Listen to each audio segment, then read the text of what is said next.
Selamat mendengarkan podcast ini. Sekarang kita sampai pada ayat yang keempat dari Matius pasal 5. Berbahagialah orang yang berduka cita karena mereka akan dihibur. Berbahagialah orang yang berduka cita karena mereka akan dihibur. Apa maksud pernyataan Tuhan ini, saudaraku? Tidak bisa tidak, kita harus melihat teks asli dan berbagai latar belakang dari pernyataan yang mulia Guru Agung kita, Tuhan Yesus Kristus. Dengan mempelajari teks asli atau etimologi kata demi kata di dalam ayat tersebut, kita dapat lebih tepat, lebih akurat dalam memahami maksud teks tersebut. Kata berduka cita atau duka cita dalam ayat ini adalah pentauntes. Pentauntes yang memiliki kata kerja penteo yang artinya berkabung atau juga bisa berarti meratap. Dalam terjemahan bahasa Inggris versi King James, kalimat berbahagialah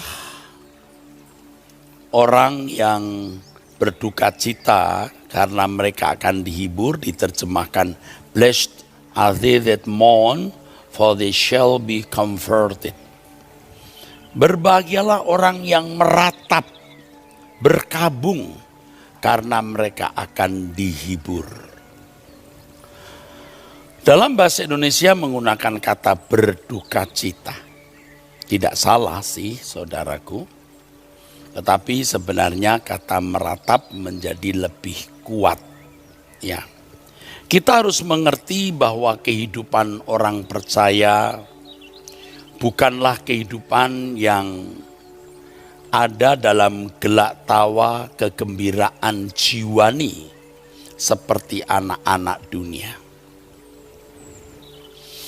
Saudara, kalau bertumbuh terus di dalam kedewasaan iman dan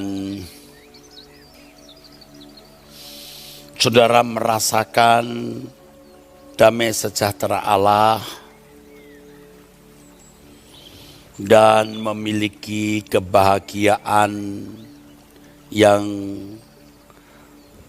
tertuju pada kemuliaan bersama Tuhan Yesus di langit baru, bumi baru, saudara bisa lebih mengerti maksud kalimat ini. Tetapi walaupun kita belum atau saudara belum memahami secara penuh maksud kalimat yang diucapkan Tuhan Yesus ini, paling tidak saudara mengerti lalu belajar tahap demi tahap. Gelak tawa dan sukacita jiwani itu gelak tawa yang atau sukacita yang memang dimiliki oleh anak-anak dunia. Dunia memiliki gelak tawa dan sukajiwani seperti ini. Kalau saudara bertumbuh dalam kedewasaan rohani seperti yang tadi saya kemukakan, di mana suasana jiwa saudara tidak tertumpu lagi pada hal-hal lahiriah, perkara-perkara duniawi. Ketika saudara memiliki kebahagiaan sukacita yang tertumpu pada pengharapan kemuliaan bersama Tuhan di kehidupan yang akan datang di langit baru, bumi baru, ketika Anda di tengah-tengah orang yang bersukacita karena hal-hal duniawi, ada penolakan di dalam diri saudara. Dan saudara malah melihat ada atmosfer tragis yang saudara tangkap.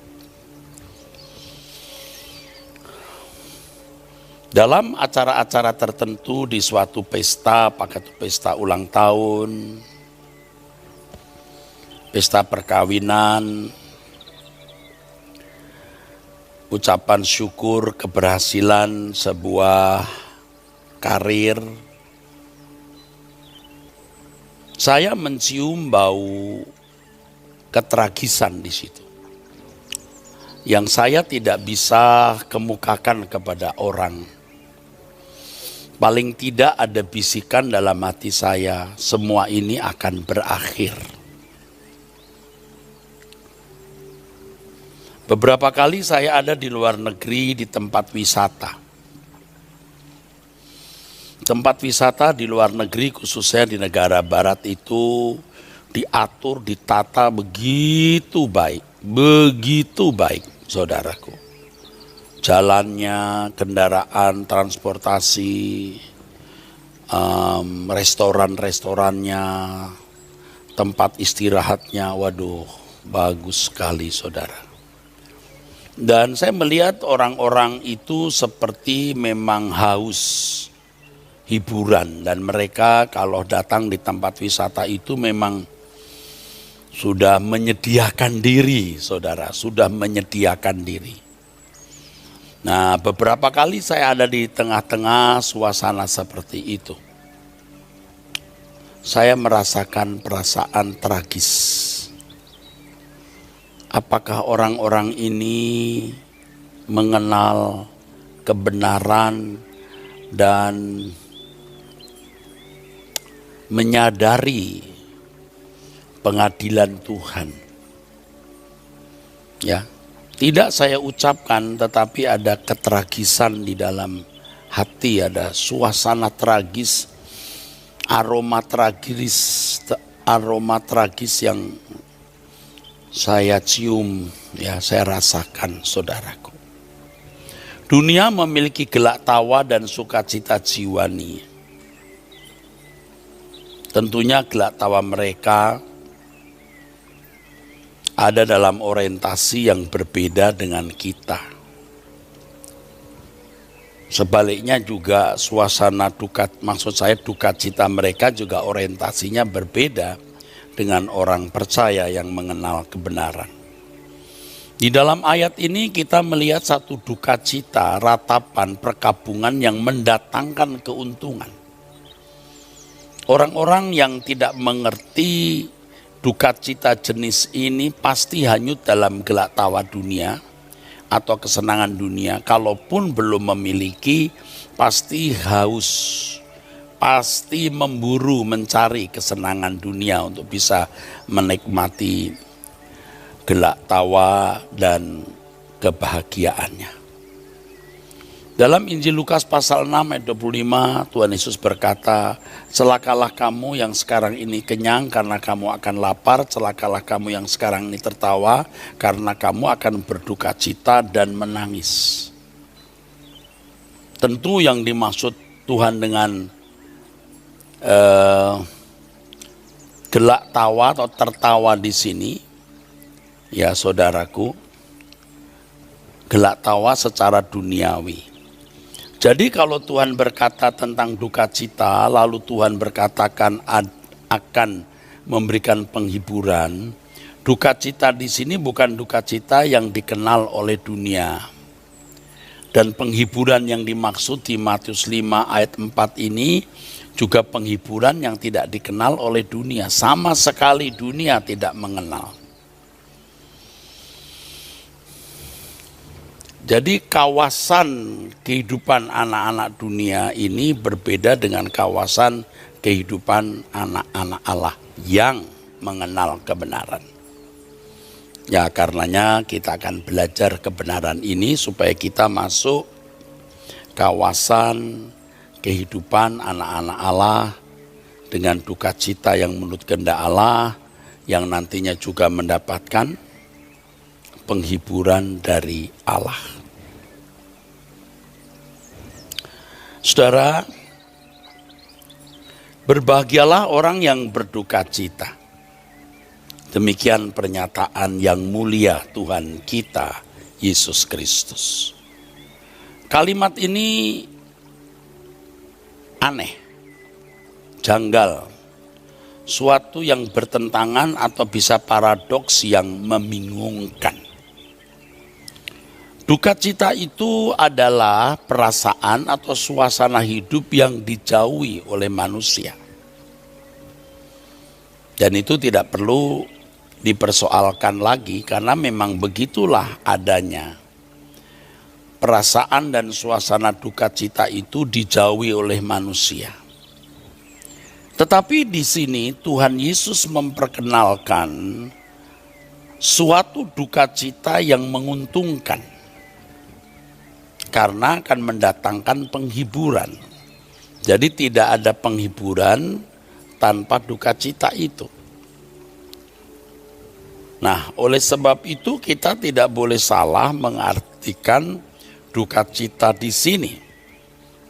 Karena duka cita di sini ya bukanlah duka cita secara pengertian umum, ya, bukan secara pengertian umum.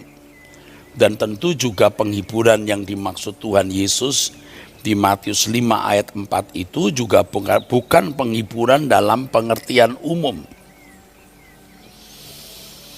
Saudaraku, kita melihat bagaimana manusia pada umumnya ya, berduka cita karena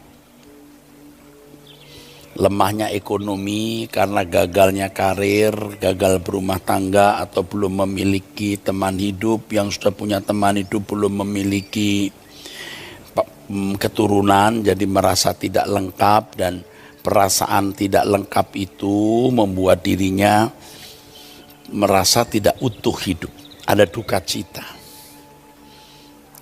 Belum lagi orang-orang yang ada di dalam tekanan masalah, ya bisa sakit yang tidak sembuh-sembuh, tinggal di lingkungan yang tidak nyaman, ya saudaraku, atau suasana hidup yang membuat dirinya tidak merasa bahagia. Dan biasanya manusia atau orang-orang seperti ini ada dalam komunitas hidup orang yang berorientasi pada pemenuhan kebutuhan jasmani. Ya, sedihnya banyak orang Kristen juga masih ada dalam kawasan itu. Sedihnya lagi, gereja berusaha untuk mengangkat orang-orang Kristen dari keadaan tersebut. Saya tidak katakan keluar dari keadaan itu salah, bukan. Tapi hendaknya kita mengerti bahwa kebahagiaan hidup kita bukan karena ukuran materi atau suasana dunia seperti yang ada dalam pengertian dan pikiran anak-anak dunia. Coba kita perhatikan komunitas-komunitas Kristen yang berorientasi pada pemenuhan kebutuhan jasmani. Kalau bicara soal pendewasaan, bicara soal duka cita, orientasinya perkara-perkara jasmani. Ya. Sedang susah, sedang ditipu, sedang tidak maju dalam bisnis, sedang dikhianati teman. Coba, mereka berpikir Tuhan izinkan duka cita itu, nanti Tuhan hibur dengan mendapat jalan keluar. Ya. Dan mereka merasa proses itu bagian dari proses pendewasaan. Misalnya bisnisnya merosot, lalu Tuhan pulihkan, terhibur kan? Tidak mendapat teman hidup, lalu mendapat teman hidup, dihibur kan? Ya,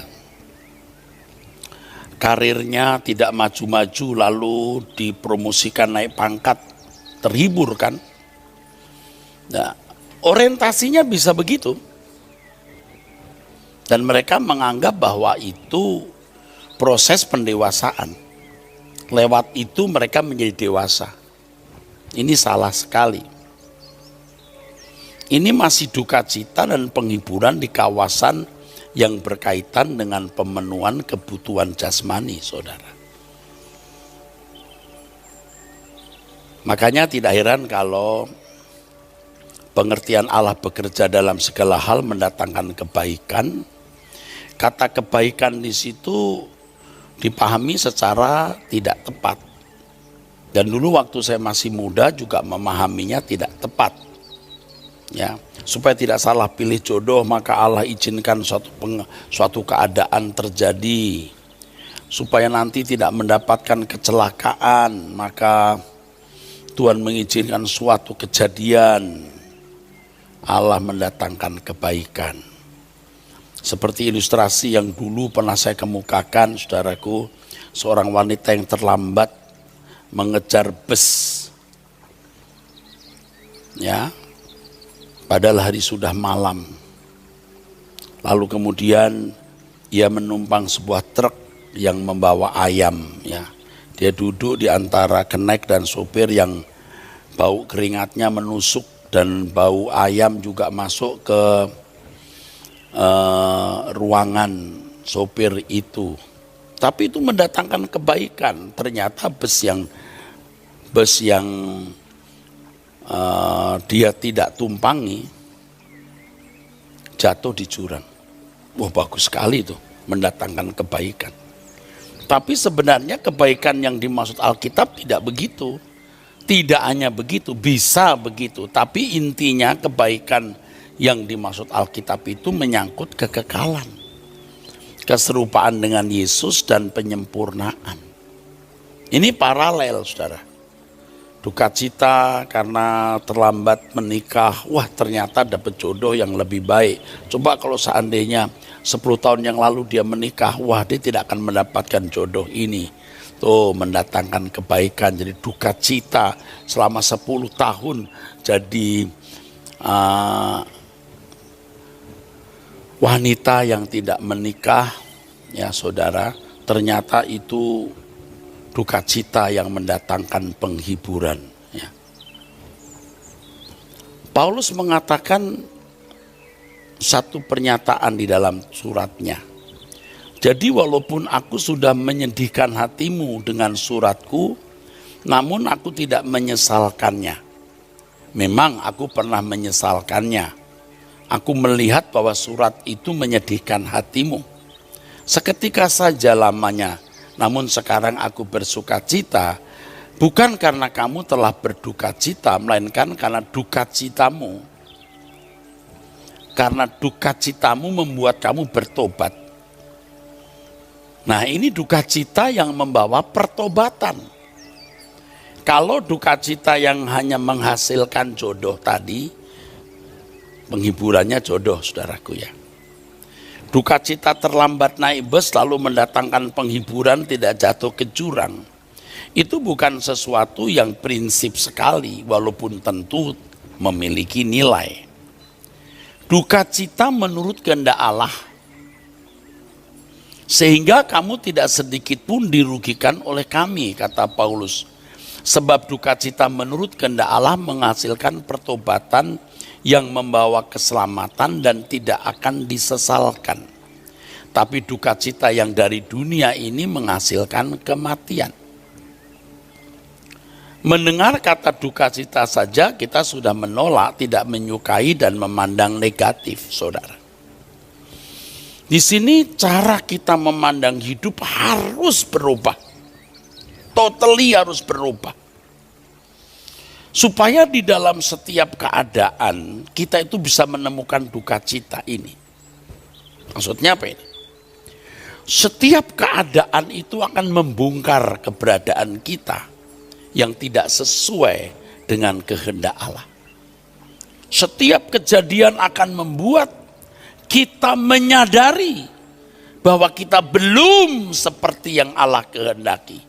Nah, terkait lagi dengan soal kemiskinan, petokos atau petokoi. Kejadian-kejadian yang kita alami dalam hidup itu, saudaraku, bisa memang mendatangkan duka cita. Tapi duka cita yang bagaimana ini, saudara? Duka cita yang bagaimana? Banyak orang berduka cita, entah ditinggal pacar, entah dikhianati suami, ya saudaraku, ya, entah diperlakukan tidak adil. Itu duka cita yang sebenarnya masih dalam bingkai egosentris. Bingkai antroposentris, manusia sebagai pusat. Aku dirugikan, aku disakiti, aku dilukai. Dan tidak sedikit orang yang memberhalakan masalah. Memberhalakan perasaan itu, saudara. Nah, ketika kita mengalami suatu keadaan, misalnya contoh tadi ditinggal pacar. Yang diduka citakan itu mestinya bukan karena pacar meninggalkan Anda. Tapi yang diduka citakan mengapa ditinggal pacar itu duka cita. Waduh, bedanya gimana Pak? Nah, tipis sekali saudara. Duka cita ditinggal pacar, merasa kesepian kan? Itu yang bikin sedih, itu egosentris. Tapi ketika ditinggal pacar dia bertanya, kenapa aku harus berduka cita ditinggal pacar? Apa artinya dia dalam hidup kekalku nanti? Nggak ada kok, tapi merasa lo duka cita. Nah, kita harus sublimation, mensublim duka cita itu menjadi duka cita menurut kehendak Allah. Nah, makanya tadi saya katakan perspektif cara kita memandang hidup harus berubah. Harus berbeda, saudaraku. Contoh dalam hidup saya ya, yang jelas ya. Difitnah itu sakit, saudara. Sakit, marah, duka cita. Tetapi ketika kita mengerti kebenaran, cara pandang kita memandang, cara pandang hidup kita diubah oleh firman. Yang membuat duka cita itu adalah kenapa kita harus marah? Mengapa kita harus berduka? Karena masalah ini, apa sih yang dirugikan dalam hidupku? Nama baikku rusak. Nah, kalau nama baikmu rusak, apakah itu akan mengganggu kekekalanmu? Mestinya tidak. Justru hal itu akan membuat kamu sadar bahwa kamu sombong. Kamu punya nilai diri. Kamu ingin nilai dirimu itu tinggi di mata manusia. Sehingga waktu kamu dijelek-jelekin, kamu marah karena nilai dirimu jadi kurang atau bahkan rusak. Mestinya tidak perlu. Berarti saya masih mencari hormat. Ini sebuah peristiwa yang kita alami. Ya saudaraku. Kalau Paulus menulis surat dengan kerasnya kepada jemaat Korintus, maka surat Korintus itu dikenal sebagai severe letter, artinya surat kemarahan, surat yang pedas. Dan itu membuat jemaat Korintus sadar, saudaraku, dan bertobat. Makanya kalau mendengar khotbah yang baik, ya saudara bisa sadar itu puji Tuhan. Saya berusaha untuk khotbah sesopan mungkin, saudara ya. Dulu saya bukan saja keras tapi kasar. Dan itu menimbulkan reaksi dari pendengar. Kok kasar ya pendeta ini? Kok marah-marah terus ya? Oh iya juga ya. Mungkin harus pakai cara yang lebih baik. Tetapi faktanya ada orang-orang yang berkata, Pak sekarang khotbah Bapak kok enggak keras lagi? Oh saya tetap keras cuman tidak kasar. Oh mungkin maunya dia keras plus kasar. Karena ada orang-orang yang bisa siuman sadar kalau bukan hanya keras, keras plus kasar. Sarkastis. Nah kita hindari ya saudara, rupanya lebih banyak orang di timur ini yang mau khotbah yang lebih sopan gitu ya saudara, baiklah. Tapi ada orang-orang yang senang khotbah yang keras dan kasar. Saudaraku sekalian, tidak ada orang yang menyukai duka cita, tetapi untuk hal ini kita harus mengalami dan menerimanya sebagai berkat. Nah, pada waktu kita menghadapi masalah yang kita tidak suka, yang merugikan, menyakiti, melukai, yang negatif lah menurut ukuran umum, kita harus menemukan kekurangan apa di dalam hidup kita di balik persoalan itu. Supaya kita jangan terjebak dalam duka cita yang salah, tapi duka cita yang menurut kehendak Allah. Ya.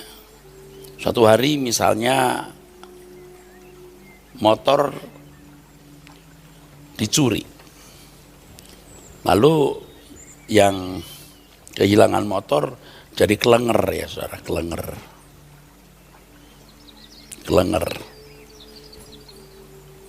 Temannya bilang, udah jangan susah, kan ada asuransi atau bisa beli lagi.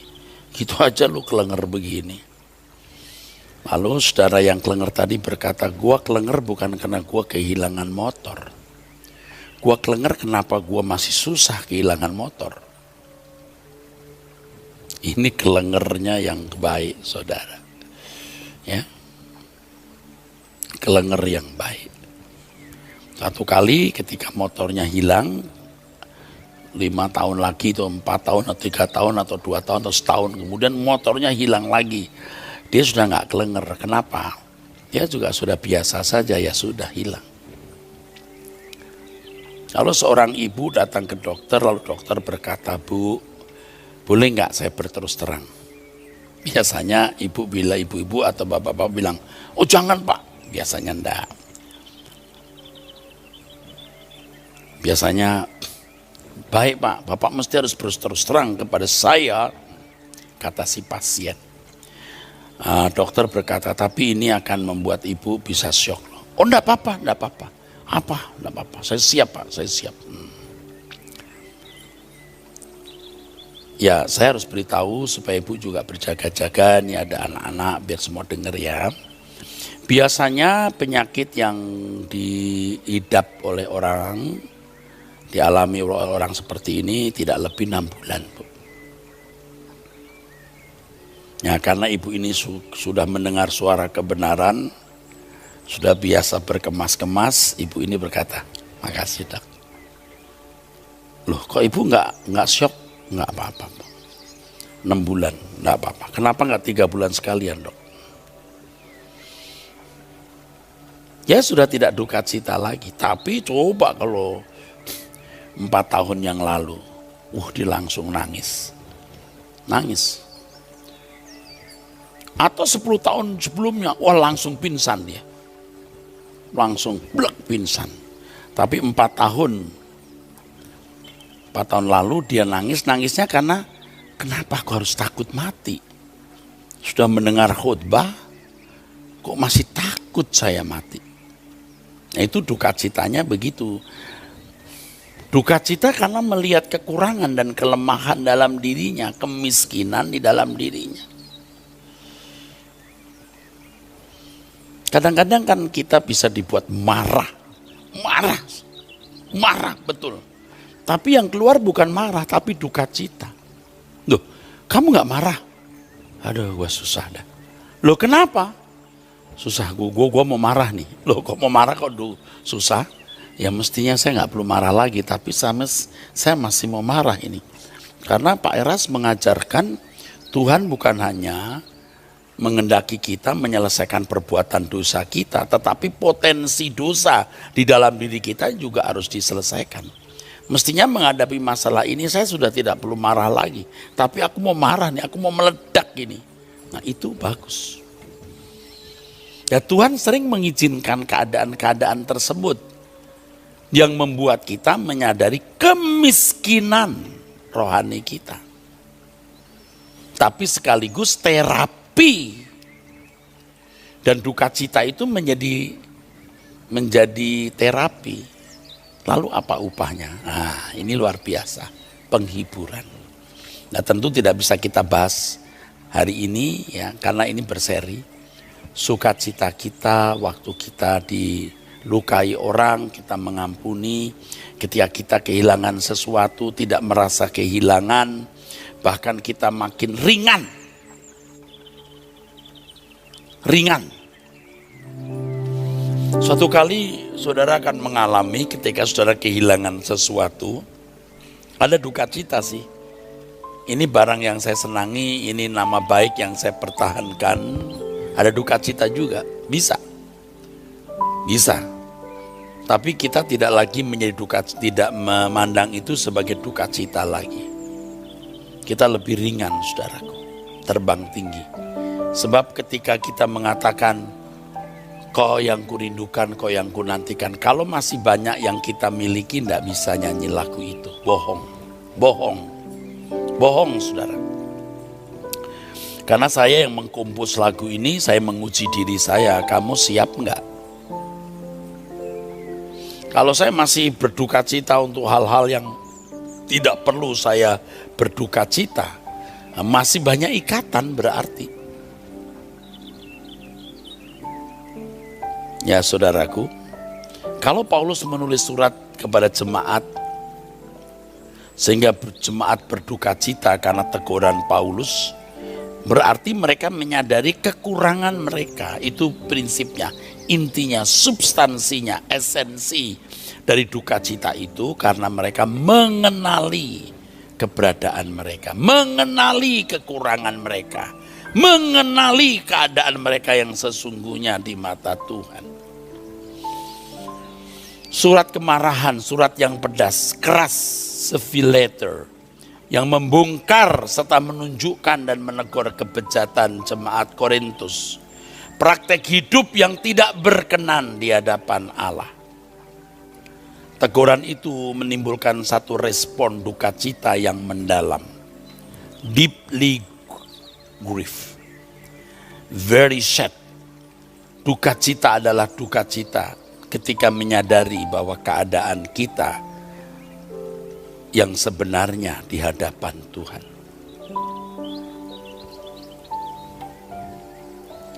Duka cita seperti ini malah dikenal oleh orang-orang dunia yang lagi senang, saudara. Lagi makan enak, selalu mencari makanan enak, dan itu menjadi kebahagiaan. Bukan salah ya makan enak. Mestinya kita bisa makan enak, apa saja jadi enak. Tapi orang yang bisa makan enak kalau makanannya mahal, kalau tempatnya mewah, kalau terhormat. Orang yang hanyut dalam bingkai-bingkai kesenangan, sehingga itu menistai kekudusan Tuhan. Saya tidak tahu bagaimana menjelaskannya kepada saudara, tetapi saya bicara terus. Ini dunia ini sekarang sedang berpesta pora, saudara. Walaupun COVID-19, tetap mereka itu bersuka cita, berpesta atas apapun yang dapat membuat mereka bahagia. Tapi tidak mau mengerti perasaan Allah. Karena tidak mau mengerti perasaan Allah, ya tidak memiliki duka cita menurut kehendak Allah.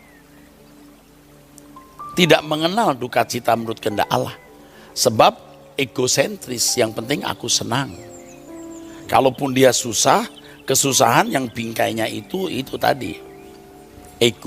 Egois, egosentris, antroposentris, manusia sebagai pusatnya. Orang yang sibuk dengan kesenangan dunia, gelak tawa dunia, tidak akan mungkin bisa teosentris atau menjadikan Tuhan itu pusat. Tidak akan menjaga perasaan Allah. Sebab mereka menjadi egosentris atau antroposentris, mereka berpusat pada diri sendiri, apa yang menyenangkan dirinya. Dan duka cita yang dialaminya pasti duka cita yang orientasinya pada kesenangan diri, kepentingan diri, keuntungan diri sendiri, saudara. Tetapi kalau berpusat pada Allah, yang dia jaga perasaan Tuhan. Apakah hal ini menyenangkan hati Tuhan atau tidak? Jika tidak, itu mendukakan aku. Aku berduka. Aku berduka karena aku belum melakukan kehendak Allah secara patut. Aku berduka cita karena aku belum menjadi seperti yang Allah kehendaki. Betapa mengerikan keadaan seperti ini kalau aku berhadapan dengan Allah di tahta pengadilannya nanti, atau di hadapan tahta pengadilannya nanti. Orang sibuk dengan segala kesenangan, hanyut dalam bingkai-bingkai kesenangan. Banyak kesenangan maksudnya. Pasti orang-orang seperti ini menistai kekudusan Allah. Kekudusan Allah maksudnya adalah hal yang bertentangan dengan pikiran dan perasaannya. Pikiran dan perasaan Allah. Mungkin orang itu bukan pelanggar hukum, bukan orang bejat, tetapi kalau dia tidak melakukan apa yang tidak sesuai dengan pikiran perasaan Allah, itu menistai kekudusan Allah. Secara moral umum, saya baik. Tetapi ketika saya membandingkan hidup saya, diri saya dengan kekudusan Allah, dan itu nampak ketika kita menghadapi persoalan-persoalan, pergumulan-pergumulan, di mana lewat pergumulan itu ditunjukkan keberadaan diri kita, kita berduka cita.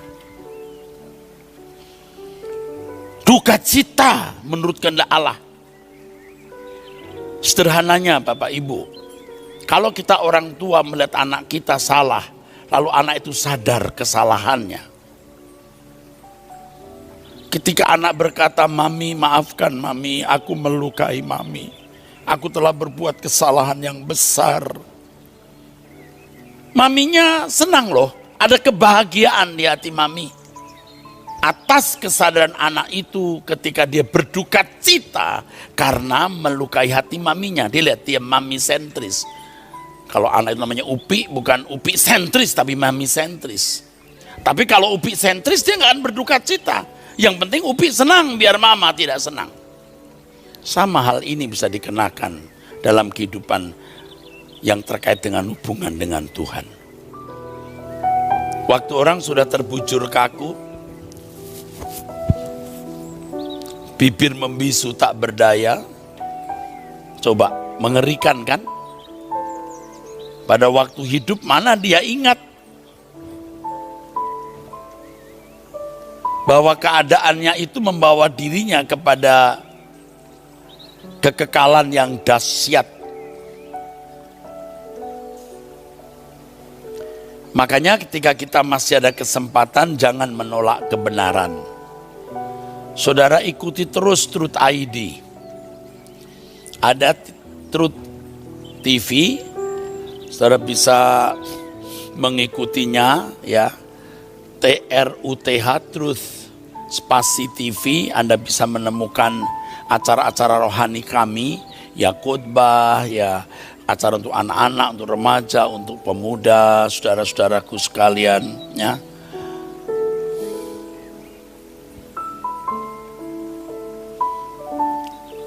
Saudara bisa ikuti. Saudara akan diberkati lewat acara Truth TV itu, saudara. Apalagi jemaat GSKI Rehoboth Kelapa Gading, baik yang ada di Jakarta maupun yang di luar kota Jakarta maupun yang ada di luar negeri. Ya, saudara. Ikuti Truth TV. Saudara ikuti. Dan acara-acara seperti ini selalu direlay di Truth TV, bahkan ada di beberapa stasiun televisi swasta, saudara. Ya, ada yang merelay atau menayangkan. Besok hari Senin tanggal 18 Januari jam 2 itu Wanita Surgawi. Lalu Suara Kebenaran Selasa 6:30. Saudara juga bisa ikut belajar bahasa Ibrani online Biblical Hebrew Study dengan Ibu Rita Wahyu tanggal 20 Januari. Seperti biasa PA dan doa di Jumat dan seterusnya, saudara. Hari-hari ini suasana duka masih bergelayut di hati kita, saudara. Jatuhnya pesawat Sriwijaya Air SJ182 ini masih membuat luka di hati kita. Ada orang yang saya kenal yang ada dalam pesawat itu, yang sekarang belum tahu rimbanya. Gempa di Majene dan Mamuju, Sulawesi Barat. Gempa di Lampung kemarin sore Sabtu tanggal 16 dan banjir bandang yang begitu hebat ya di Kalimantan Selatan ini mendukakan hati kita. Maka pujian kita tidak ada praise-nya dulu ya. Saya minta kepada tim musik tidak membuat praise. Kita juga ikut sepenanggungan dengan saudara-saudara kita, termasuk yang ini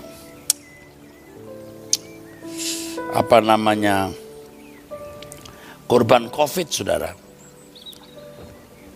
Korban COVID. Orang-orang yang saya kenal menjadi korban COVID. Saudara bisa memberikan dukungan untuk korban bencana alam ini, dan kami juga sudah berkoordinasi dengan daerah untuk membuat posko dan kegiatan membantu mereka. Saya tadi barusan bicara kepada pengurus, kalau saya bicara untuk menghimpun dana, jangan sampai dana itu tidak sampai ke tangan orang loh. Nanti di pengadilan Tuhan kita ditagih, mampus kita, mati kita. Lebih baik kita tidak mengajak orang ikut berpartisipasi dalam bencana alam daripada kita menyerukan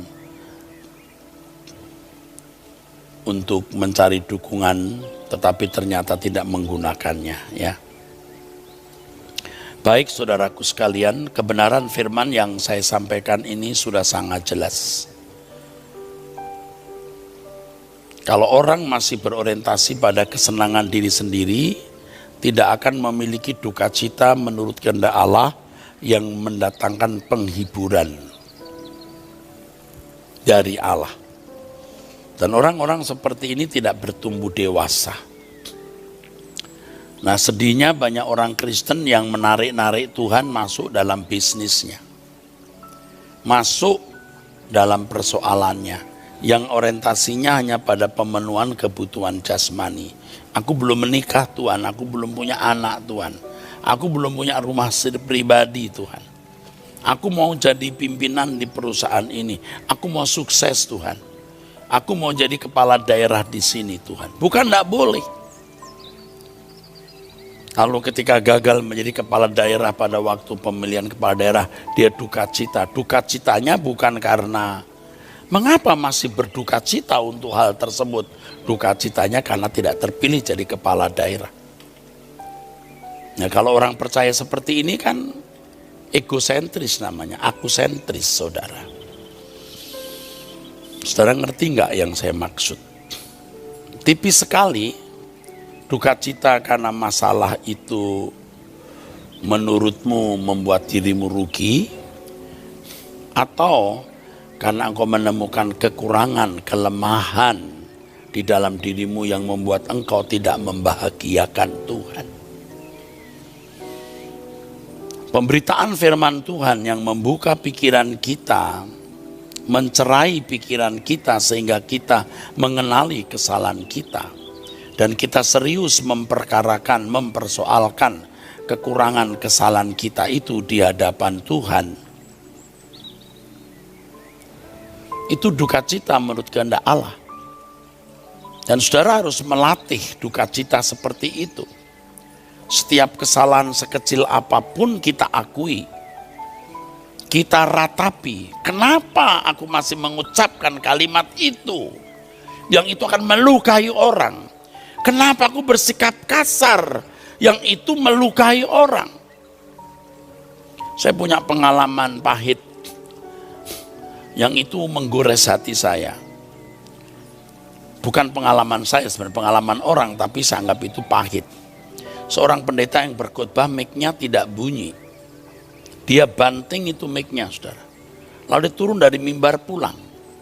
Wah, itu kenangan yang pahit, saudara. Saya tidak melakukan hal yang sama seperti itu, tapi dengan cara yang lain juga saya lakukan. Memang tidak saya banting, tapi inti kemarahannya sama. Lalu ketika saya turun dari mimbar, selesai khotbah maksudnya, saya ingat waktu itu saya ketemu lihat pendeta banting mic lalu pulang. Itu mempermalukan sound engineering, lalu yang lain pendeta dan lain-lain orang di situ, ya pendeta setempat. Saya memang tidak membanting mic, tapi kemarahan yang sama. Bisa, karena saya orang yang mungkin dipandang lebih sopan, atau saya belajar lebih sopan, tapi kemarahannya sama. Padahal sound engineering tidak sengaja mau menghilangkan suara kita, entah kabelnya putus, entah dia lagi ngantuk dan banyak masalah. Saya berduka cita atas keadaan itu. Tuhan, aku mestinya tidak boleh buat itu. Tapi lain waktu saya bisa buat hal yang sama lagi. Duka cita lebih dalam, saudaraku. Aduh, kenapa aku buat hal ini lagi? Nah, duka cita itu membuat kita trauma terhadap dosa itu dan kita bisa menghilangkannya.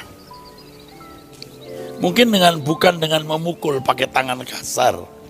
Dengan sikap dan perkataan kita bisa melukai pasangan hidup kita. Ketika kita sadar kita berduka cita. Dan kalau kita bisa mengembangkan duka cita seperti itu, maka kita akan menempatkan cinta yang tulus, kasih yang tulus kepada pasangan hidup. Masih banyak lagi yang saya mau ajarkan dan minggu depan saya akan teruskan.